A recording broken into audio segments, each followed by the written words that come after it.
a gente olha para o Velho Testamento, nós temos diante de nós uma cortina, e o Novo Testamento veio e abriu essa cortina. Quando Paulo vai escrever a respeito do Velho Testamento, lá em Romanos capítulo 15, versículo 4, ele diz: porque tudo o que dantes foi escrito, para o nosso ensino foi escrito. Então o Velho Testamento, ele é aquele que foi escrito para nos ensinar muitas coisas. O mesmo Paulo, quando vai escrever em Colossenses 2,17, diz que o Velho Testamento é a sombra das coisas que seriam reveladas no Novo. O que Paulo queria dizer é que tudo no Velho Testamento apontava para a pessoa de Cristo. E mesmo que de forma abstrata, muitas vezes, mas tudo apontava. Quando a gente olha, por exemplo, para a saída do povo de Deus do Egito, o povo que estava escravizado há 430 anos, a Bíblia mostra que Deus manda ali um intermediador, um libertador, chamado Moisés. Esse povo é livrado da escravidão. Depois mostra esse mesmo povo num processo chamado de deserto, e finalmente alcançando a terra prometida. Obviamente que essa sequência, ela aponta para algo muito mais maravilhoso, como disse. Era apenas uma sombra de algo, de uma outra realidade. A gente sabe que quando a gente olha para essa sequência, a gente observa que o Egito, ele é uma figura do mundo, da escravidão, da nossa vida sem Deus. A figura de Moisés é uma figura de Cristo, aquele que é o nosso libertador. Mas mesmo depois que fomos salvos, libertos, como cantamos aqui, as cadeias foram quebradas, a gente não sai diretamente da vida que tínhamos para o céu, que é a terra prometida. Mas a gente entra dentro de um processo.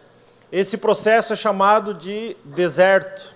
E no Novo Testamento esse deserto é chamado de mundo, porque a gente continua vivendo, não o mundo no sentido dos seus pecados, mas essa vida que levamos.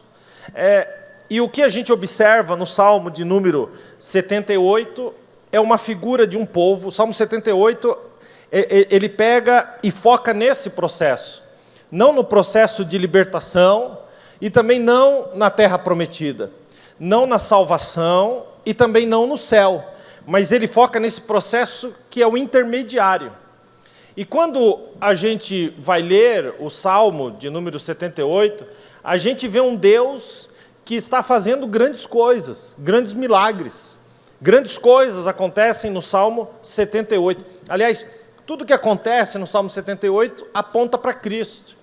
Existe o versículo de número 16 que fala que Deus fez sair água da rocha.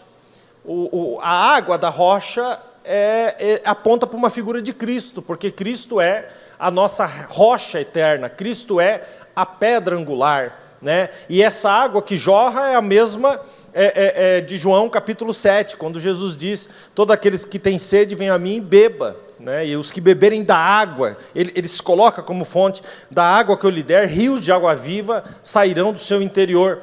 Tudo aponta para Jesus. Mas mesmo apesar de eles terem sido libertos da escravidão, e eles estarem agora nesse processo para a terra prometida, mesmo assim, eles se voltavam contra Deus. E o Salmo 78 deixa isso muito claro. Aparece um povo obstinado, um povo rebelde, que reclama com Deus desse processo chamado deserto, e começa a apontar e a sentir saudade da época que era escravo, da época que viviam a escravidão. E o que é pior, eles começam a querer os alimentos daquela época, eles começam a querer viver o que eles viveram naquela época. E o que é pior, eles duvidam de Deus. Esse versículo que eu li é um povo debochado, que duvida da capacidade de Deus de sustentar, de cuidar do seu povo. A pergunta aqui ela é chocante. Observe que o versículo começa dizendo assim: e falaram contra Deus. Queridos, aqui não tem nada de bonito. E falaram contra Deus e disseram: acaso? Esse acaso é uma dúvida debochada, é uma dúvida que afronta. Acaso pode Deus nos preparar ou preparar-nos uma mesa no deserto? É como se ele dissesse: faça-me o favor. No deserto não é lugar de mesa. E a Bíblia vai dizer que mesmo Deus se indignando contra eles, o Senhor, o versículo 38, por exemplo, do Salmo 78, diz que o Senhor os olhou com misericórdia, perdoou as suas iniquidades e muitas vezes desviou deles o furor. Mas mesmo eles recebendo essa porção de misericórdia, talvez um dos versículos mais chocantes, que é o 41, diz assim a respeito desse povo: e voltaram atrás, e falaram contra Deus, e aqui o mais chocante, e limitaram o Santo de Israel. Não precisa pôr não precisa acompanhar nesse não. E limitaram o Santo de Israel. Queridos, eu acho que não existe nada mais degradante para um ser humano, quando ele decide limitar Deus. Primeiro que ninguém limita Deus. Então essa limitação não acontece na pessoa de Deus, mas acontece no próprio entendimento daquele que acha que limita Deus. É querer colocar Deus dentro de uma caixinha e dizer: olha, eu sei que tu é bom, eu sei que tu tem muita capacidade, tu é muito poderoso, mas tem coisas que tu não dá conta. Uma delas é preparar uma mesa no meio de um deserto. Eles limitaram o Senhor, eles murmuraram contra o Senhor. Mas mais do que isso, talvez a figura mais linda de Jesus no deserto do Velho Testamento é a figura do maná que caía do céu. Porque o que era o maná? O maná era o pão mandado por Deus para alimentar o seu povo. E você quer saber o que esse povo falou a respeito do maná? Números capítulo 21, versículo 5, eles dizem assim: a nossa alma tem fastio deste pão tão vil. Essa é a frase que este povo direciona ao maná que é dado por Deus, ao pão que é dado por Deus. Observe que essa frase, ela é terrivelmente, profundamente perversa. Primeiro que eles dizem que o pão, a alma deles tem fastio desse pão. E esse pão tão vil. A palavra vil é uma palavra direcionada àquilo que não presta, àquilo que dá ânsia, àquilo que é algo insuportável. Mas eles não chamaram o pão apenas de vil, eles disseram tão vil. Eles estão colocando esse pão numa classe de desprezo absurda e absoluta. E como se não bastasse, eles dizem: a nossa alma tem fastio desse pão. E você sabe o que significa a palavra fastio? A palavra fastio significa falta de apetite com tédio. A palavra, ela não só significa estou farto, não quero mais, eu não tenho mais apetite para comer isso. Está também se referindo ao fato de que isso é um tédio. É um tédio receber isso do Senhor. Porém, é muito pior do que aparentemente possa ser. Porque o maná que Deus mandava do céu para alimentar o seu povo se referia claramente a Jesus. E Jesus, em João capítulo 6, versículo 48, ele vem e diz: eu sou o pão da vida. Eu sou o pão que desceu do céu para que os que dele comer não morram. Eu sou o pão vivo que desceu do céu, e se alguém comer deste pão, viverá para sempre. Então, queridos, vamos trocar aqui o maná do Velho Testamento e vamos colocar a figura de Jesus ali. De quem eles estavam chamando de vil? O próprio Jesus. De quem eles tinham fastio? essa falta de apetite com tédio de Jesus. E agora, essas figuras todas, elas saltam da palavra de Deus e começam a nos abraçar. Porque quantos de nós não entramos num processo onde fomos libertos pelo Senhor, onde o Senhor nos alcançou com a salvação, mas à medida que entramos entre a salvação e o céu, na nossa vida corriqueira, a impressão que se tem é que Jesus vai ficando chato, vai ficando tedioso, a fome por Cristo vai diminuindo, e aquilo que representava algo tão lindo, o sustento de Deus no meio do deserto, porque eu não sei se você sabe, o que está te mantendo de pé é o sustento do Pai, entregando o Filho para nós aqui diariamente, para nos sustentar. Mas esse sustento fica tedioso, e a gente começa então a deixar isso para trás. E qual que é a sequência desse tédio? Qual que é a sequência dessa falta de apetite pelas coisas do Senhor? Qual que é a sequência dessa falta de desejo de se alimentar por Jesus? A sequência imediata é olhar para o Egito. A sequência imediata é lembrar de uma vida de pecados que nós tínhamos antes da que vivemos hoje. A primeira coisa é sentir saudade de pecar. A primeira coisa é querer ativar pecados que foram desativados com a libertação. A primeira coisa é sentir saudade de se abraçar com o pecado, de se alimentar do pecado. Queridos, essa figura do maná era algo muito mais profundo do que aparentemente parecia ser. Era mais ou menos assim. Era Deus dizendo: vocês estavam no deserto, vocês se no Egito, vocês estavam escravos e vocês tinham um tipo de alimentação, mas eu libertei vocês, e agora eu quero que vocês se alimentem, e que vocês mudem a sua dieta, e que vocês passam a comer daquilo que eu vos alimento diretamente das minhas mãos. Era uma mudança completa de atitude, não por causa do maná em si, mas por causa da obra de Deus através daquilo. A gente entende isso, que Deus queria que o povo dependesse, que o povo se alimentasse do maná, que é uma figura de Cristo. Então a gente começa a entender que por detrás de todos os desertos que a gente vive, com certeza existe um plano de Deus para que a gente o encontre de forma nova e completa, e para que a gente se alimente de quem é o Senhor.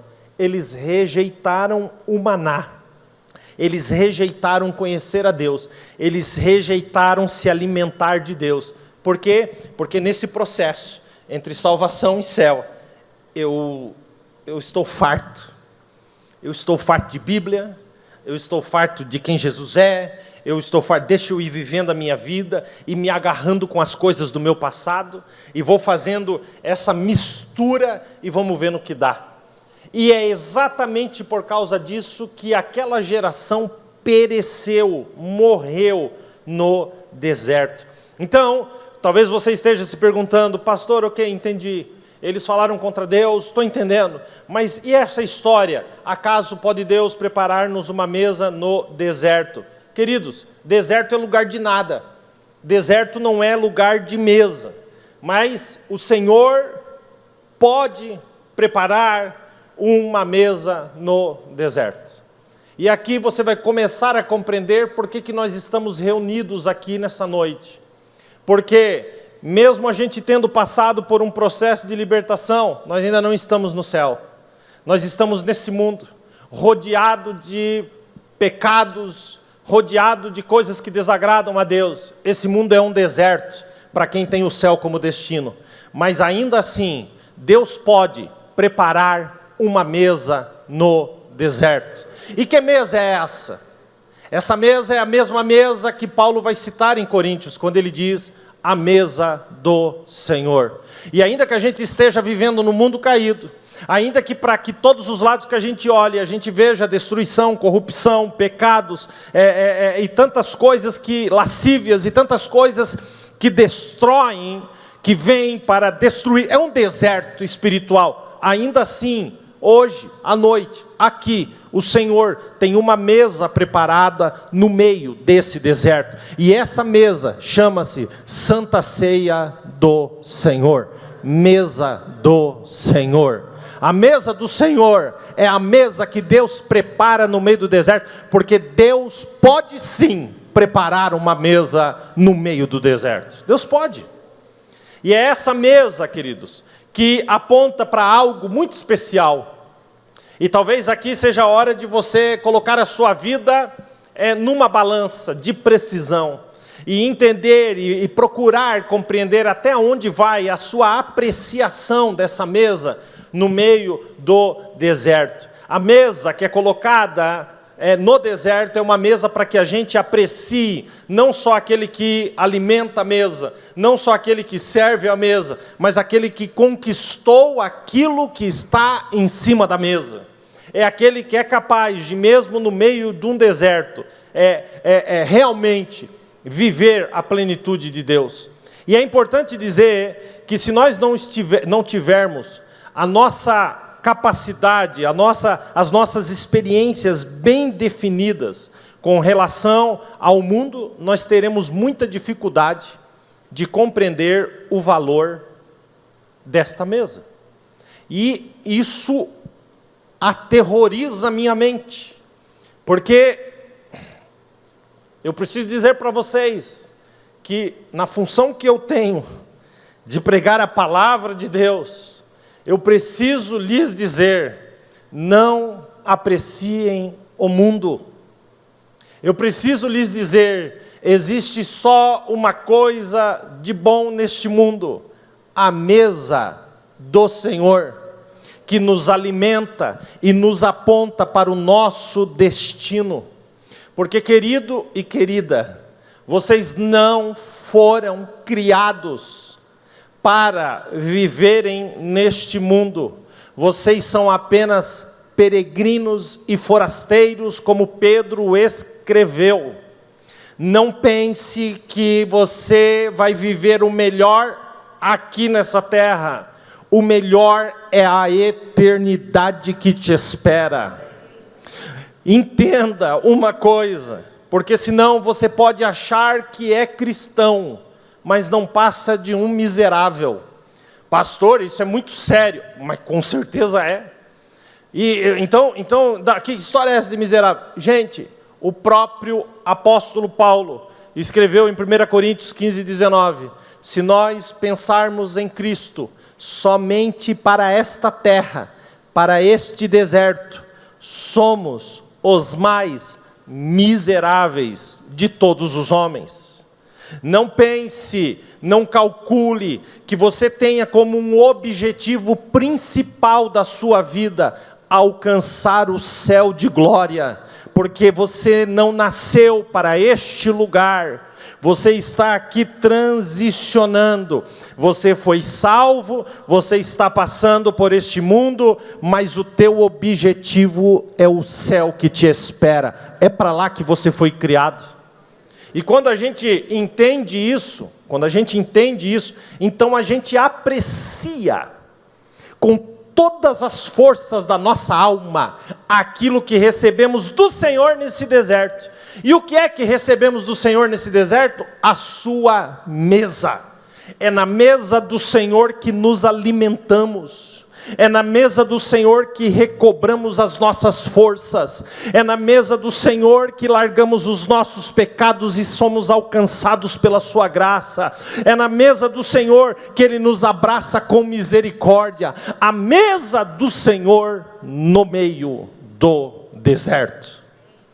Então, quando a gente entende isso, a gente não apenas se alimenta dos elementos da ceia, não, a gente vai além disso. Então, é essa medida de apreciação, é entender, gente, que a gente é peregrino.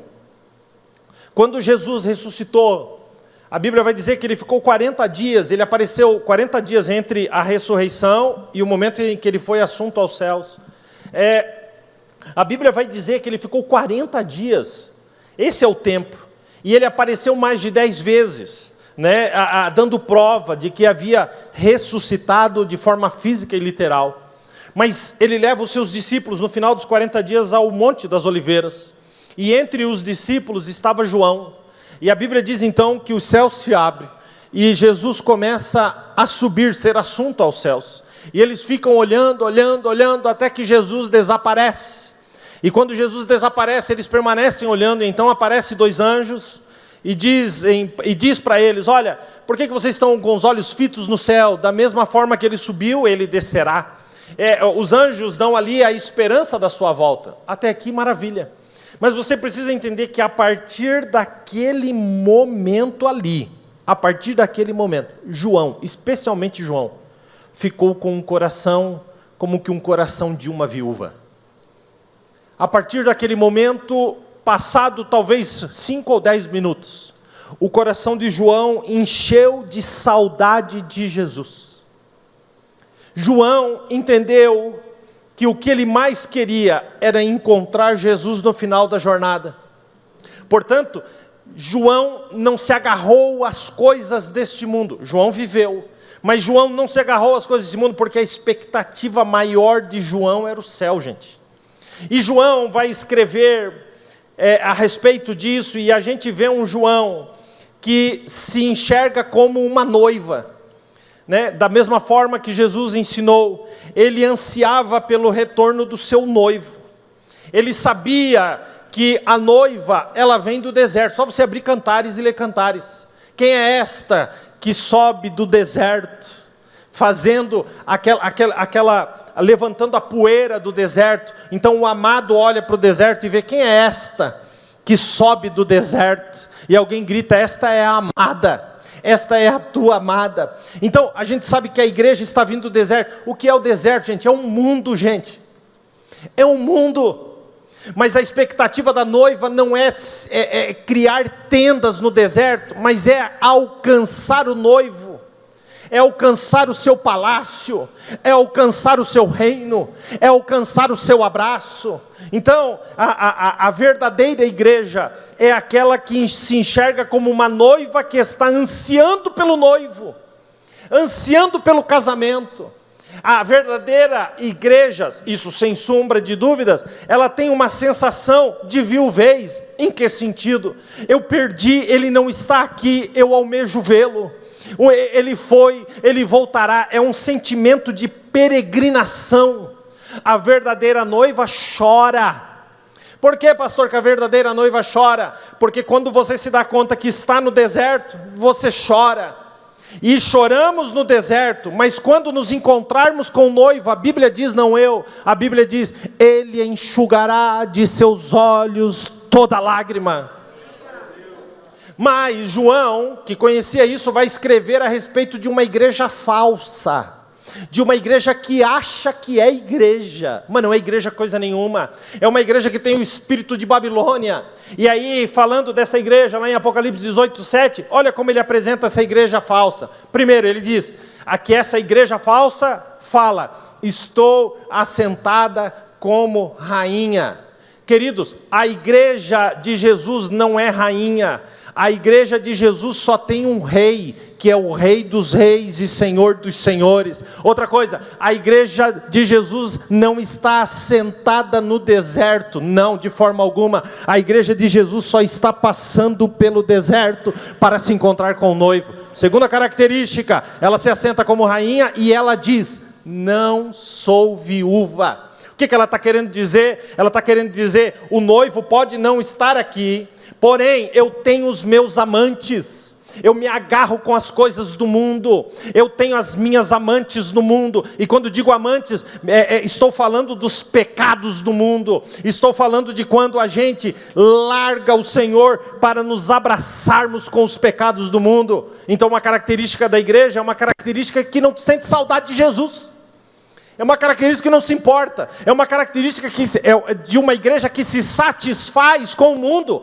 Mas essa não é a verdadeira igreja. E finalmente ele diz, está assentada como rainha, diz que não é viúva. E ela diz, essa igreja falsa: não prantearei. É uma igreja que não chora. É uma igreja de olhos secos. Por quê? Porque está bem aonde está. Mas deixa eu lhe dizer, a verdadeira igreja de Jesus, ela caminha pelo deserto, mas ela tem um noivo, ela tem um rei, ela tem um Senhor. A verdadeira igreja do Senhor, ela tem um sentimento de peregrino, de saber que tudo nessa vida passa, mas a palavra dele permanece para sempre. E a verdadeira igreja de Jesus chora. Por que chora? Porque o próprio Jesus diz, Mateus 5,4, ele diz, bem-aventurado os que choram. Choram aonde? No deserto. Mas ele termina e diz, porque serão consolados. Consolados aonde? No céu de glória, o dia que ele nos arrebatar. Quando a gente entende isso, a gente percebe... Dá ali o cálice para mim, Jonathan, por favor. A gente percebe... Obrigado, querido. A gente percebe que isso aqui é um privilégio. Porque isso aqui é a mesa no deserto. E talvez o grande desafio nosso é o nosso envolvimento e a nossa acomodação com as coisas do mundo. Porque o deserto, gente, só deveria servir para aguçar a nossa fome, a nossa sede e o nosso apetite. O deserto deveria servir para revelar em nós, esse mundo deveria servir para revelar em nós um profundo senso de fome pelo Senhor, pelo pão vivo que desceu no céu. Mas ao contrário, muitos de nós olhamos para isso e dizemos, hoje é ceia, teve mês passado, vai ter mês que vem, sei lá, não vejo a hora do pastor acabar o culto aí, porque está passando, daqui a pouco começa o Fantástico. A gente começa a ter um fastio das coisas do Senhor, quando deveríamos ter um apetite insaciável por aquilo que Jesus é. E o risco de ritualizarmos, como diz a Santa Sé, e fazer disso aqui algo comum, algo vil, algo desprezível, algo normal. Não, isso não é normal. É como se nós olhássemos e disséssemos para Deus, nós estamos nesse mundo, são muitas lutas, muitas provas, e é assim, a vida é assim. É como ser retratado naquele povo que dizia, por um acaso Deus vai colocar uma mesa nesse deserto? Pois eu estou aqui para te dizer que não é assim, que Deus coloca a mesa no deserto, que Deus nos alimenta, nos sustenta, nos encoraja, e Ele nos aguarda para o grande e maravilhoso dia do encontro da noiva com o noivo. Assim sendo, talvez a pergunta aqui, essa pergunta significativa, pode Deus preparar-nos uma mesa no deserto? Queridos, e a palavra deserto aqui, ela é agora transcrita por João, mas ele troca a palavra deserto por mundo. E aí quando João vai escrever 1 João 2,15, ele diz, não ameis o deserto. Mas aí ele troca e diz assim, não ameis o mundo, nem as coisas que há no mundo. Se alguém amar o mundo, o amor do Pai não está nele. Queridos, deixa eu fazer uma pergunta incômoda. Qual é o significado de amar o mundo para você? O que você ama tanto nesse mundo? A gente precisa compreender isso. Portanto, um ingrediente importante para você ver onde está o teu coração é aquilo que Paulo diz a respeito da ceia, diz assim, que a gente deve discernir o corpo. E discernir o corpo de Cristo é dar valor àquilo que Jesus fez naquela cruz. A gente precisa que a gente possa nessa noite pedir ao Espírito Santo que renove a nossa mente e que a gente possa perceber, porque senão a gente começa a viver um relacionamento com Deus que é uma farsa. E o povo de Israel, o povo de Judá, eles começaram a viver um relacionamento com Deus que era uma farsa. E Deus começou a dizer, a Babilônia vai bater na porta de vocês e vai destruir vocês. Sabe o que esse povo fez, gente?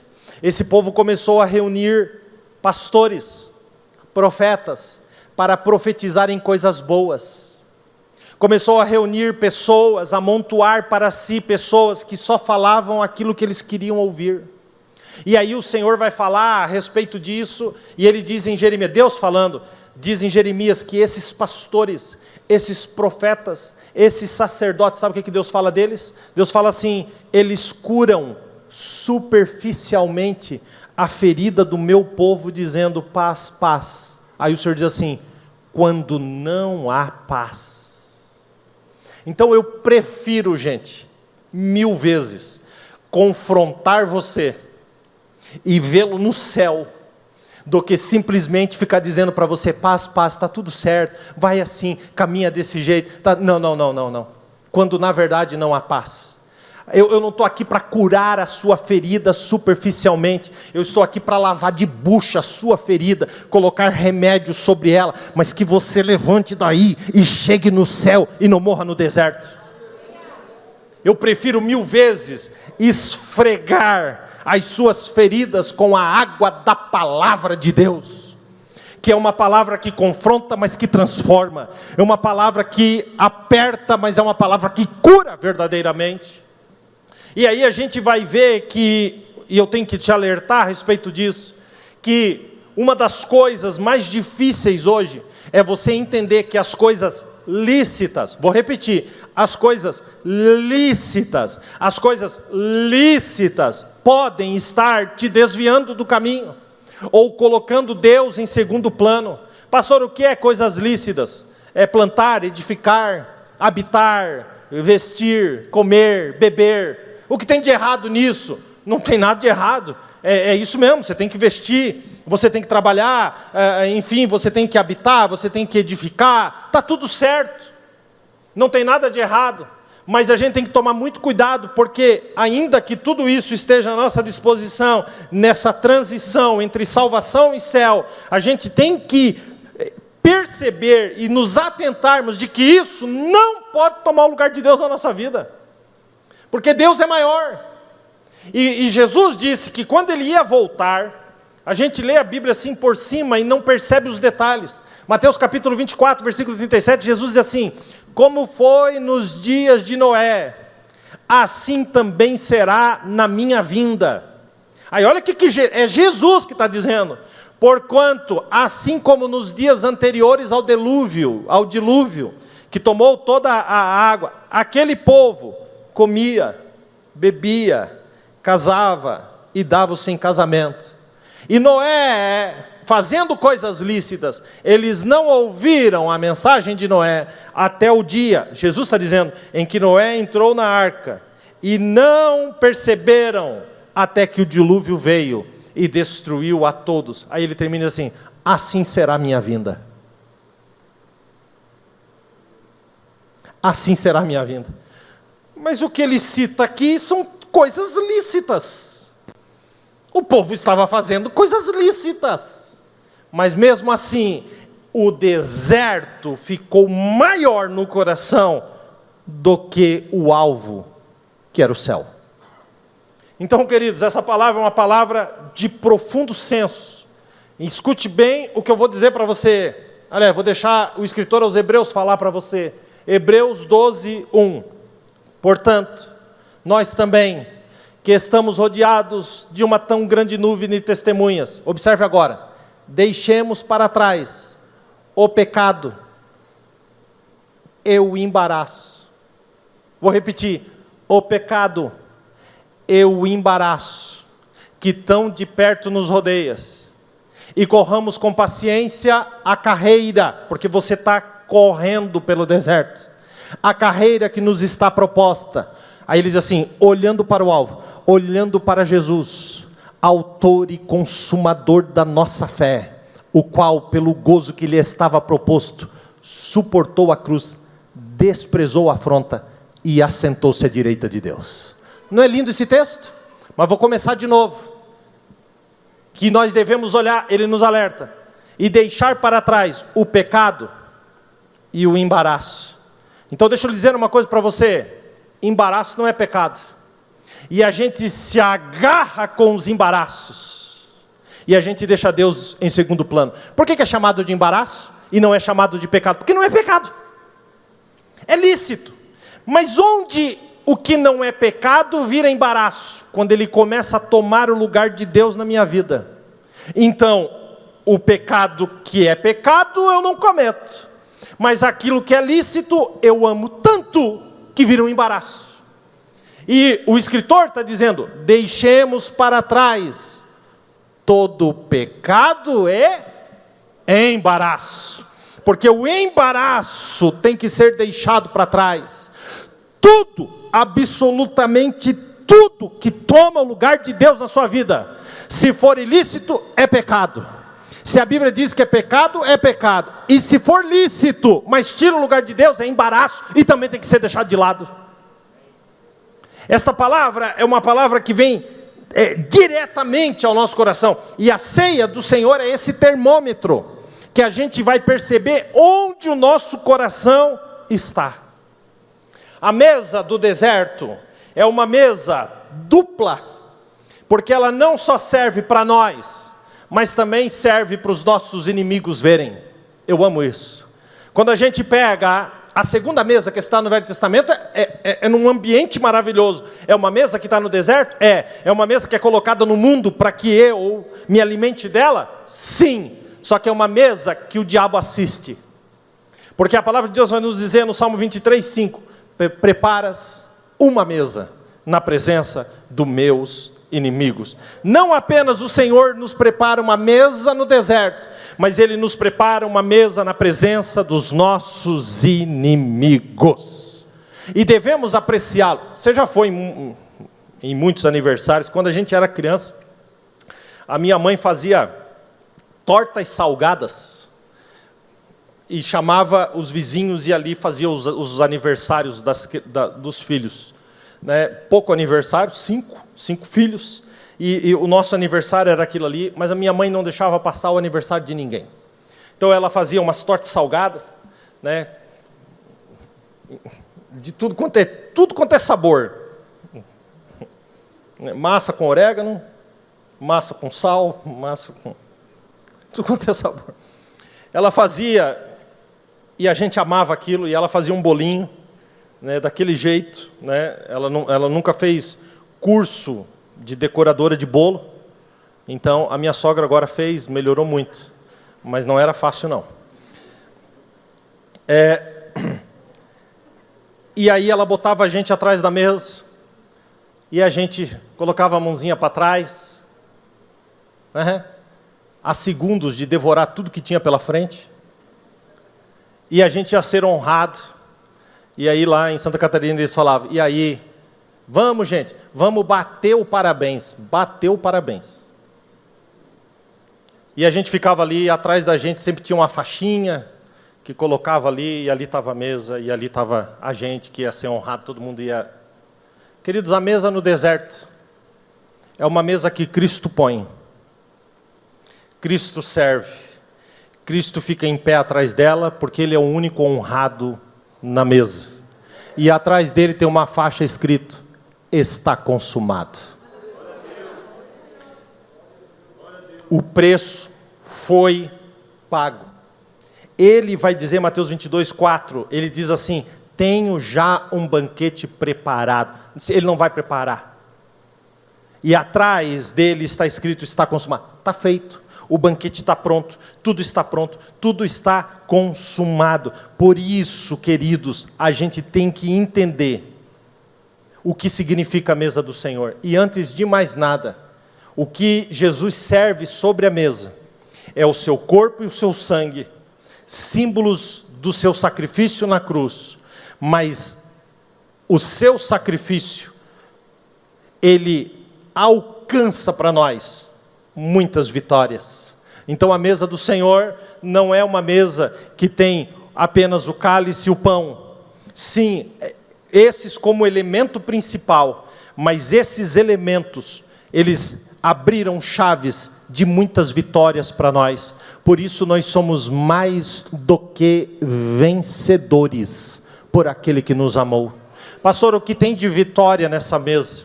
Eu vou dizer para você, com certeza, a primeira vitória que tem sobre essa mesa é a vitória de Jesus sobre o pecado. E você pode dar um glória a Deus por isso? Olha o que está escrito em 2 Coríntios 5:21. Aquele Jesus que não conheceu o pecado, Ele o fez pecado por nós, para que nele nós fôssemos feitos justiça de Deus. Mas Jesus não venceu só o pecado. O que mais Jesus venceu, e é uma vitória que é nossa, ele venceu a carne. Queridos, ele venceu a carne. Sabe o que está escrito em Gálatas 5:24? E os que são de Cristo Jesus crucificaram a carne com as suas paixões e concupiscências. Mas não só isso. Nós não só temos a vitória sobre o pecado e a vitória sobre a carne. Escute isso. Nós temos a vitória sobre o mundo. Sobre o mundo, pastor? Sim, sobre o mundo. Gálatas 6,14. Mas longe esteja de mim gloriar-me, senão na cruz do nosso Senhor Jesus Cristo, pelo qual o mundo está crucificado para mim e eu para o mundo. A vitória sobre o mundo. Mas não só isso. Com a morte de Jesus e com a mesa colocada, está ali a nossa vitória sobre o ego, sobre a nossa arrogância. Isso, escute o que Paulo escreveu, porque eu, mediante a própria lei, morri para a lei, a fim de viver para Deus, estou crucificado com Cristo. Aí ele diz assim em Gálatas 2:20, logo, já não vivo mais eu, mas Cristo vive em mim. Todo o orgulho humano foi crucificado, e a vitória é nossa pelo sangue de Jesus. Mas não somente isso, tem mais vitória. Vocês não gostam de vitória? Então agradeça por essas que já foram conquistadas. Qual que é a vitória? Olha, se você não der um glória a Deus agora, eu vou aí chacoalhar a sua cadeira. A vitória colocada sobre a mesa é a vitória sobre o diabo. O diabo foi vencido. O diabo está destruído. Colossenses 2,15. Escute.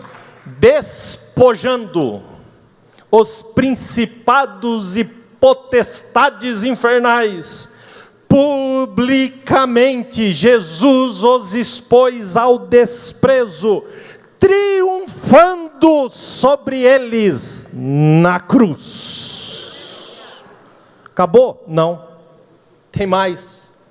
Jesus venceu. Quem lembra? Jesus, o que está faltando? Jesus venceu a morte. Jesus venceu a morte. Escute, 2 Timóteo 1,10, parte B. O nosso Salvador Cristo Jesus, o qual, escute agora, não só destruiu a morte, como trouxe luz e vida à imortalidade, mediante o seu evangelho. E termino com relação à morte, citando 1 Coríntios 15:54, que eu amo, que dá vontade de comer de colher esta palavra, e que diz: onde está, ó morte, o teu aguilhão? Onde está, inferno, a tua vitória? Aí ele diz assim: tragada foi a morte na vitória. Jesus venceu, e a mesa no deserto é uma mesa de vitoriosos, não é uma mesa para o mundo. A mesa não é servida no Egito, a mesa não é servida no meio do pecado, a mesa não é servida no meio da escravidão, não, a mesa é só para aqueles que foram libertos, e que choram por Cristo, e que têm um alvo, e que têm um foco, e que querem chegar no céu santos, limpos e lavados pelo seu sangue. Meu Deus do céu, é lindo demais, é lindo demais. Então a ceia, gente, é fazer memorial de todas estas vitórias. Quem está entendendo isso, diga amém. Finalmente, vou terminar. Finalmente, depois que Jesus foi ao céu, João, o apóstolo João, nunca mais encontrou contentamento em nada dessa vida. Tudo que João queria era ver Jesus. E a esperança de João estava muito definida. E João vai escrever 1 João 3, 1 ao 3, ele diz assim, vede. Quando ele diz vede, ele está dizendo assim, eu estou vendo, por favor veja também. Vede quão grande amor nos tem concedido o Pai, que fôssemos chamados filhos de Deus. Por isso, olha o que ele vai dizer, por isso o mundo não nos conhece, porque não conhece a Ele. Amados, olha o que ele vai escrever, olha que amor. Amados, agora somos filhos de Deus, e ainda não é manifestado o que havemos de ser. Obviamente que não, porque só será manifestado quando chegarmos no céu. Por enquanto estamos no deserto. E ele diz, ainda não é manifestado o que havemos de ser, mas sabemos que quando Ele se manifestar, seremos semelhantes a Ele, chegaremos no destino.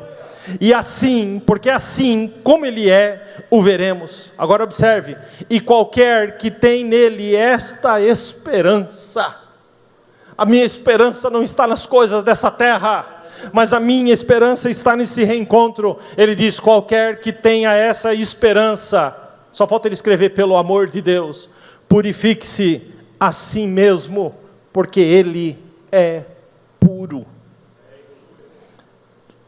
Que tenhamos esse anseio, que tenhamos esse anseio. Quando, lá em João capítulo 21, Jesus fala com Pedro, Jesus pergunta para Pedro, tu me amas, tu me amas, tu me amas? E Pedro responde, e Jesus alinha Pedro ali, novamente para o propósito. A Bíblia vai dizer nos versículos finais do capítulo 21 de João, que Jesus está andando com Pedro, e Pedro olha e vê que João está vindo atrás, e Jesus olha João e pergunta para Jesus, viu, ele vai ver a morte? Ou ele vai conhecer a tua vinda? Ou ele vai ver a tua vinda? Porque o próprio João escrevendo diz, porque existia um boato de que ele não veria a morte, sem antes ver a vinda de Jesus. E aí Jesus, Pedro acabou de ser restaurado, já está preocupado com João. Jesus só faltou falar isso aqui para João, para Pedro, querido, cuida da sua vida. João é João, você é você, nós acabamos de falar do teu ministério, olha para o que é seu. Jesus não responde, mas aí vem o grande mistério. João morreu e não viu a vinda de Jesus, porque Jesus ainda não ressuscitou. Vocês concordam comigo, sim ou não? Sim. Mas se você fizer uma análise fria, antes de morrer, João viu Jesus voltar sim. Viu? Como se Jesus não voltou? É que João foi levado ao céu, e a revelação de Apocalipse revela a volta de Jesus. Então, em revelação, antes de morrer, João viu Jesus voltar. João amava tanto o Senhor que quando ele chega no céu, a Bíblia vai dizer que quando ele chega no céu, Apocalipse 5:2, a Bíblia vai dizer que ele escrevendo, ele diz assim, eu vi um anjo forte. Foi isso. Provavelmente, gente, esse anjo era Miguel, o anjo de guerra do Senhor, não sei.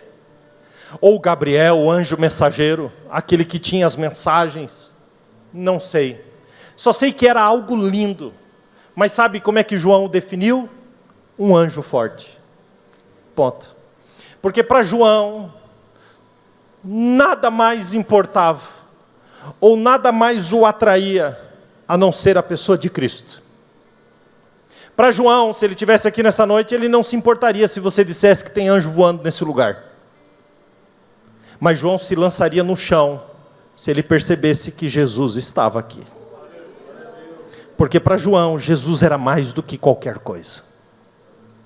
Mais do que qualquer ser celestial. Então João vai escrever e diz assim, eu vi um anjo forte, esse anjo brada em grande voz. E esse anjo faz uma pergunta. Quem é digno? Quem é digno de abrir o livro e desatar os selos? E aí, a continuação, João vai escrevendo e diz assim, e ninguém, vou repetir, ninguém no céu, nem na terra, nem debaixo da terra, podia abrir o livro, nem sequer olhar para o livro. E aí, João começou a chorar muito. Está escrito assim, e eu chorava muito, e eu chorava muito, E eu chorava muito, mas eu estou falando para vocês que choro é só enquanto a gente está aqui no deserto. O céu não é lugar de choro. E onde que João está? No céu, tendo as revelações de Deus. E porque ele está no céu e não está no deserto, então, a Bíblia vai dizer, ele escreve, então me disse um dos anciãos. Olha o que o ancião vai dizer para ele. Primeira coisa, não chores. Você pode derramar as tuas lágrimas aqui. Você pode chorar as tuas frustrações nesse deserto. Chora mesmo, porque a igreja chora. Mas chegará o dia em que Ele limpará dos seus olhos toda lágrima. Ali não haverá mais pranto. Ali não haverá mais luto. Ali não haverá mais dor. Porque nós estaremos para sempre com o Senhor. Ele diz que o ancião diz para ele, não chores. Ele está olhando para o ancião aqui. E o ancião diz para ele, não chores. Eu acredito que o ancião aqui olhou para ele e falou assim, é que você não está percebendo. Eis aqui. Não está percebendo? Eis aqui. Eis aqui. O leão da tribo de Judá. A raiz de Davi. Escuta agora, se não é para você dar um glória a Deus. Ele diz assim, a raiz de Davi que venceu.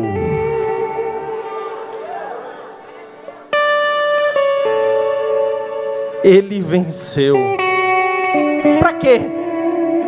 Para abrir o livro e para desatar os seus 7 selos.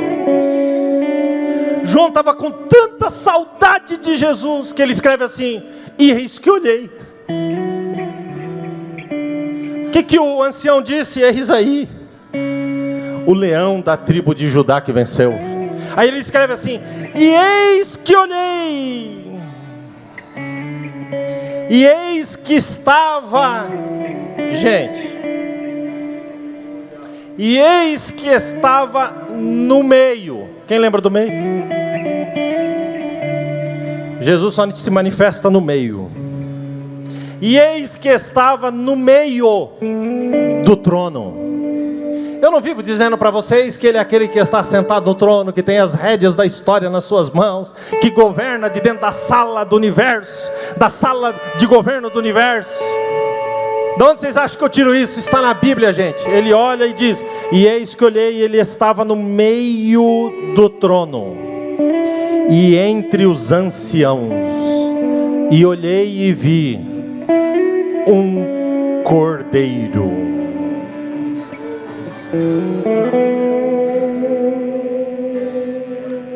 Pastor, não era leão? É, leão.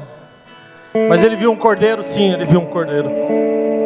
Por quê? Porque quando Jesus foi para aquela cruz por sua causa, para que hoje você estivesse sentado nessa mesa, que muitos de nós despreza, que tem fastio, que reclama e murmura do deserto, mas para que essa mesa fosse posta aqui nessa noite, a Bíblia diz que como ovelha muda foi levado ao matadouro, e não abriu a sua boca.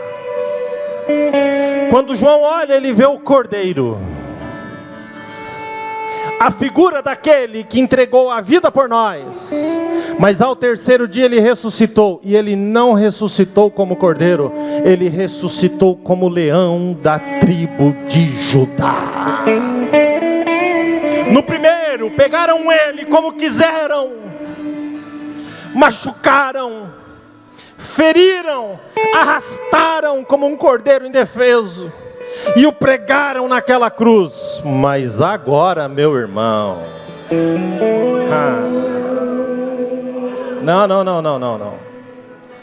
Não pense que você agora arrasta Jesus para lá e para cá. Não. Ele é o leão da tribo de Judá, e quando ele ruge, a terra estremece. Quando ele brada, as correntes despedaçam.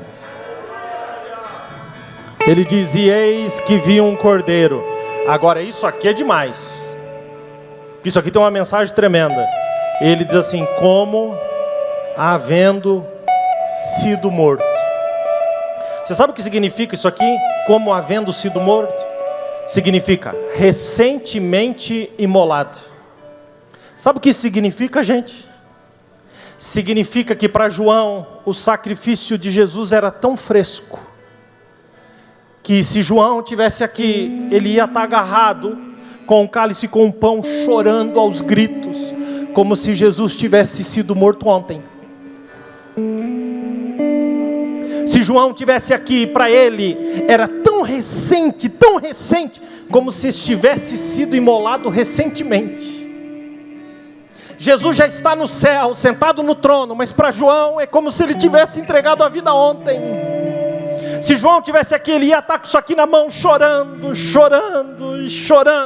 e dizendo: eu te louvo, eu te agradeço, eu não merecia, tu me amou primeiro. Para João, uma reunião como essa era algo extremamente vivo. Extremamente vivo. Extremamente vivo. Extremamente vivo. Para João era tão importante que era como se Jesus tivesse morrido ontem. Se você está com esse cálice, esse pão na sua mão, pegue aí na sua mão. Aproveite e fique de pé.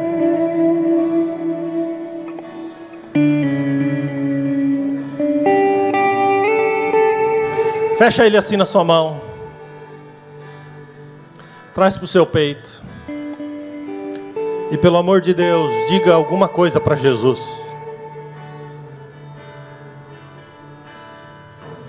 Há uma mesa sendo posta no deserto neste momento.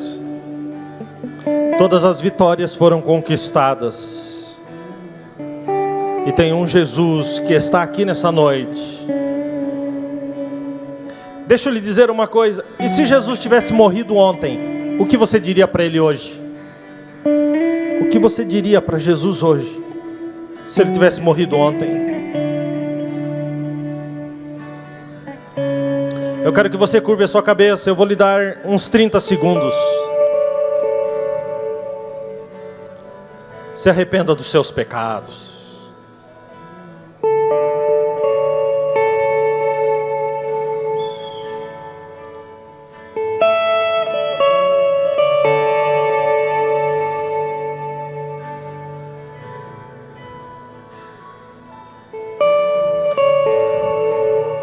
Aquele povo no deserto, gente, é o retrato de nós mesmos. Quando você lê o Salmo 78, vai dizer assim: e sempre que a morte os alcançava, eles buscavam ao Senhor com fervor, e lembravam de Deus que era a sua rocha, mas depois se afastavam dele. É tão chocante esse texto, porque diz assim: com a boca eles adulavam a Deus, mas com a língua eles enganavam, porque o coração deles não era sincero, e eles não foram fiéis à aliança que Deus fez com eles. Quantos de nós só adulam a Deus com a boca? Quantos de nós levanta a mão, fala palavras de efeito? Quem sabe alguém esteja do meu lado, possa ouvir. Esse povo também adulava a Deus com a boca, mas a Bíblia diz que o coração deles não eram sinceros, porque não eram fiéis à aliança. Eles voltavam atrás, e a Bíblia vai dizer que eles tentavam a Deus, e eles limitaram o Santo de Israel. Tira Deus de dentro da sua caixinha. Deus é muito maior do que isso. Deus é muito maior do que isso.